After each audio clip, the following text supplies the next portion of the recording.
Sponsored by the Big 98, Nashville's #1 for new country and the home of the Bobby Bones Show.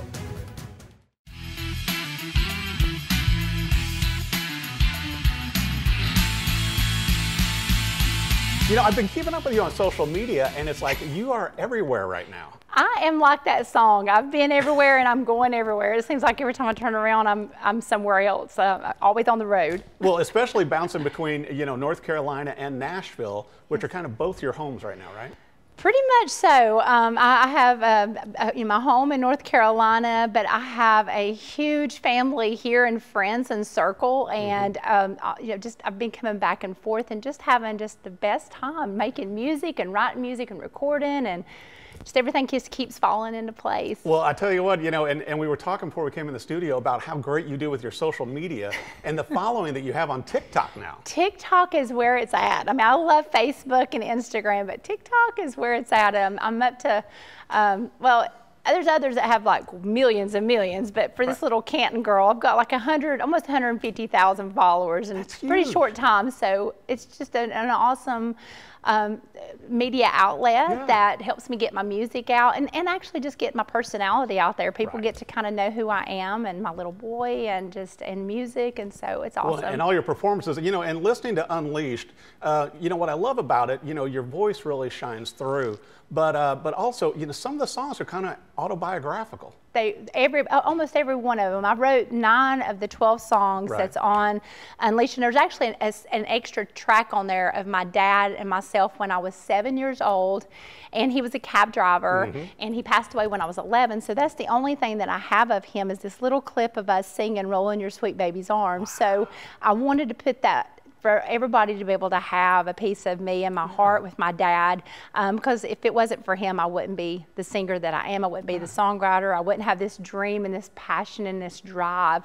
Because one day I want to be on the Grand Ole Opry, and it comes from my dad always telling me, you're going to be on the Opry one day. I'm going to be there in the front row. And I know that he won't physically be there one day, but one day I'll be there and he's going to be smiling down from heaven. There's no question. But yeah, all the songs, it starts off, you know, Carolina, and Carolina basically tells my story. It's a tribute to my mom and dad, how I grew up. You know, I kind of grew up pretty, you know, everybody's got their story, but I grew up, you know, pretty poor and, you know, really hard. Didn't know whether or not, you know, our rent was going to be paid from month to month, if we was going to be evicted or if our power was going to be on. And, you know, a little girl, you know, going through life like that, you know, it made me have to grow up really quick. And, but I'm very proud of my mom and dad and what they did and all the morals that they instilled in me. So, you know, that's most definitely where it's at. That's stuff that money can't buy. So, no, and it's giving you your foundation. I mean, I think that comes through in your songs. I was going to bring up too, you know, that your father started teaching you guitar at 7. Yes. You know, not only were you singing with him, and that kind of took you on into, you know, high school with, you know, being involved in chorus and everything. And then some people may not know this about you, that you went on to do backup vocals for a few members of Lynyrd Skynyrd. Yes, when I was in my 20s, I did get asked to go on the road, and I got to fly to New York City. It was the first time I was ever on a plane, ever. It was like, I was like, oh, please, please let this plane land. And all I could hear was Freebird playing in my mind, you know. I'm like, oh my gosh. But no, Artemis Paul, he is just awesome. I'm actually getting ready to open for him next year. I just found out for him. So after 20 years of us knowing each other, it kind of comes full circle, and I get to do a show opening for him and stuff. So, but yeah, that was an amazing moment of getting to stand in between the original Honkettes, Leslie Hawkins and JoJo Billingsley, and get to sing the Skynyrd songs that they, you know, they got to sing on, you know, 20 years prior to that, or 30 years prior to that on stage. And what an incredible experience. It most definitely, when I came back to my cover band at that, you know, that time, it gave me a lot of self-confidence. I felt like I was on stage with them, you know. But no, I mean, it did give me a lot more confidence. It ups your game. Back. It did. It was just memories that I'll never forget, like being in the elevator with JoJo singing "Proud Mary," you know, in Long Island, New York. You know, just and some of the special stories that she shared with me of her time with Ronnie Van Zant and the guys from Skynyrd. Oh my gosh. You know, those are moments that, like, I mean, you just can't you just can't replace. I mean, those, I'll always have those cherished memories of her. So that was awesome. And being a part of that. Well, and I was going to bring up too, with your single "Daddy's Little Girl," you know, you got reached out to. A video from Lorri Morgan. How did all this come together? Well, that was, it was so awesome. Like, okay, so my idols have always been, I grew up listening to Patsy Cline and Hank Sr., but Lorri Morgan and the Judds are my idols, you know, and they are who molded me to who I am today. Lorri Morgan, though, is who I looked at when I saw her up on stage. I'm like, oh, that's what my daddy was talking about. I want to look like her on that stage, you know. So my first song that I ever did on stage, I was in 10th grade at chorus and for like the country show, and I did Except for Monday. And so I had reached out to her husband, Randy, and just kind of told my story and everything, and told her about Daddy's Little Girl, because that was the first song I ever wrote. I just started writing songs about 2.5 years ago. Amazing. Yeah, and Daddy's Little Girl was the first song that I wrote, and it was about just growing up and with my dad, and him teaching me how to play the guitar, and just missing him, and him, you know, him passing away. And Lorri sent me not one but 2 videos. The second video had her and her granddaughter in there as well, but they were congratulating me, and she was saying that she used to be her daddy's spoiled little brat. So, I mean, it was just such a sweet gesture from her to do that. And then I later on got to meet her in Panama City, and she signed my guitar, and I got to go and meet her there. So it was super, super awesome. And then, you know, then with the Judds, you know, I got to go see Winona several months ago, and then I know we're going to get into the other part, but you know, there's a lot of ties that ties into the Judds and me getting to honor them, because they were such a huge, you know, influence in my life, and they still are today. Yeah, well, and you've had so much going on, you know, in such a short span of time, to where, you know, your EP Undamaged came out in 2021. Yes. And then you've got Unleashed out now. Yes. And then you've got another new album coming out this fall or winter. Yes. And gospel. It's a gospel album, and it's called Crossroads. And it's just, it's going to be filled with a lot of the older hymns that I grew up. My mom would take me to every little tent revival, and like the, you know, every night we was in a church, you know. So I remember singing, you know, the How Great Thou Art, and, you know, the Amazing Grace, and just In the Garden, Precious Lord. So all those older hymns are going to be on this album, along with some amazing artists. I just found out I get to do a duet with Tony Jackson. Wow. I love him and love his music. He is just super awesome, and such an amazing person too. So humble and so grounded, and just truly nice.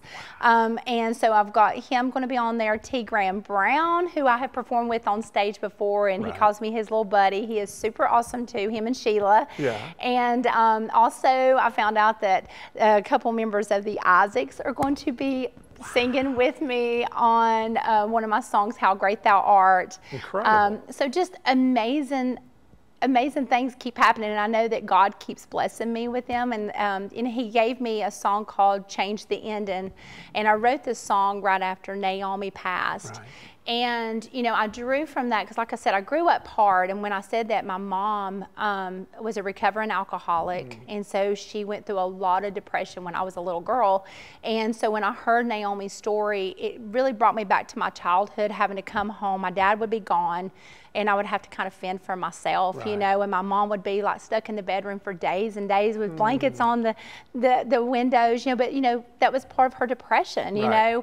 And so, you know, I know she drew to different things to help with her depression, and some people, their endings don't change. And so this song God gave to me, and it talks about, you know, when you're at your lowest, you know, there's nobody around, but, you know, look to God, and, you know, and he might not be able to change the beginning, but please help me change the ending. And so I wrote this song, and I was able to, and I just released the video and the song, and the video, half of the video is filmed at Naomi's home.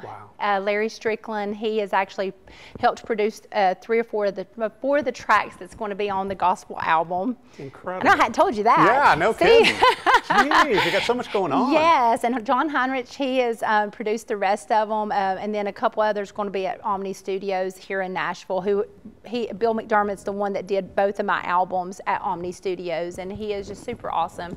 But I most definitely wanted this gospel album just to be a labor of love, and it has people have come out and just helped me with this album and made it all come together. What a great timing for it. It really is. You know, it's just a time to just you know, give thanks to God and appreciate every day that you have, and leave somebody better than what you find them. You know, that's my logo. That's what I always try to do. I always try to leave somebody feeling better than when I first meet them. You know, so. Well, I can't wait to hear the new album with that, and obviously Unleashed is already out now. I've got to bring up too your single that's been so popular, Working Girl Blues, that, you know, once again, you had a few big names on that, including, you know, Pam Tillis, Leroy Parnell, Leona Williams. And Leona Williams, if you do not know who Leona Williams is, go check her out. She is, to me, the queen of country music. She was married to Merle Haggard. And they had duets together, and literally she is the one that recorded Working Girl Blues and changed it to that, you know, from Merle. And but I listened to her and I'm like, okay, I love her. I've got to meet her, and I want her. She has to be on this song with me. I mean, there's no ifs, ands, or buts about it. So then my producer's like, okay, well, we'll reach out to Pam Tillis, and I'm like, okay, really? So he sends the track over to Pam, and my producer calls me and he's like, you know, Lee, he said, I was not meaning anything about your singing. He said, but I didn't think she would reach out that quick. And it was like 30 minutes. She's like, I am in. So I love this girl's voice, and I'm in. So of course that was just huge to me. I was like, Pam Tillis is going to be on my album. And then of course Leroy Parnell. And having Leroy Parnell play the slide guitar on this, I mean, he is like killer. My producer was like, if anybody even asks me if Leroy Parnell can still play, like, yes, he sure can. But he actually did this song with Diamond Rio and Steve Wariner back in like the 90s, that was the 80s or 90s, but they released Working Man Blues, and they did a whole little thing of what I've done with this girl version. So having Leroy on here too. Eugene Moles is on guitar. He played with Merle Haggard. Joe Reed, he played the bass line. He played also with Merle Haggard and plays with Ben now. So it was just truly, that song was just magic, and it all came together, and the ending result has been, I mean, it's getting played everywhere. And you haven't even released it yet, and I haven't really officially released it, but one of the guys at the radio station, she's like, well, it's released now because I've been playing it everywhere. So it has been, it's been going everywhere. So I'm super excited. Well, I'll tell you what, a lot of great things happening for you. I want to make sure for our viewers also that they know where to find you on the web, on social media. I know you've got some big shows coming up this fall and winter, and even next year. T.G. Sheppard, I mean, you're the Gatlin brothers. I said the Gatlin brothers, T.G. Sheppard, William Lee Golden and the Goldens. You know, I just opened for Ronnie Milsap, Diamond Rio. I mean, it's been just amazing. It's been a good year. It has been a great 2 years. God is so good. Well, I want to make sure our viewers know where to go for your web, social media, and everything. Lee, where should they go? Go to Lee Newton Music. It's Lee Newton Official.com, and that's my official website. It has the tour dates on there, where to find me. It has all my social media links. So just go to Lee Newton Official, and please follow me on all social media. I will follow back. I am one of those artists that love to talk back to everybody. And especially on TikTok. Especially on TikTok. I'm going to do a TikTok here. I'm going to get Eric to do a dance with me. That could be frightening. But I'll tell you what, it's not frightening. The album is still available. It came out in 2021, which is Undamaged, and the new album, Unleashed. And also be sure and follow Lee so that you know about the gospel album coming out this November, which is Crossroads. Crossroads, November 1st, it'll be coming out. So. Yeah, so incredible. Lee Newton, thank you so much for coming on the show. Thank you, Eric. Love your voice. So many great things going on. Can't wait to see you in concert. Well, thank you so much. I can't wait. All right, be sure and follow her and get the music. Sponsored by the Big 98, Nashville's #1 for new country and the home of the Bobby Bones Show.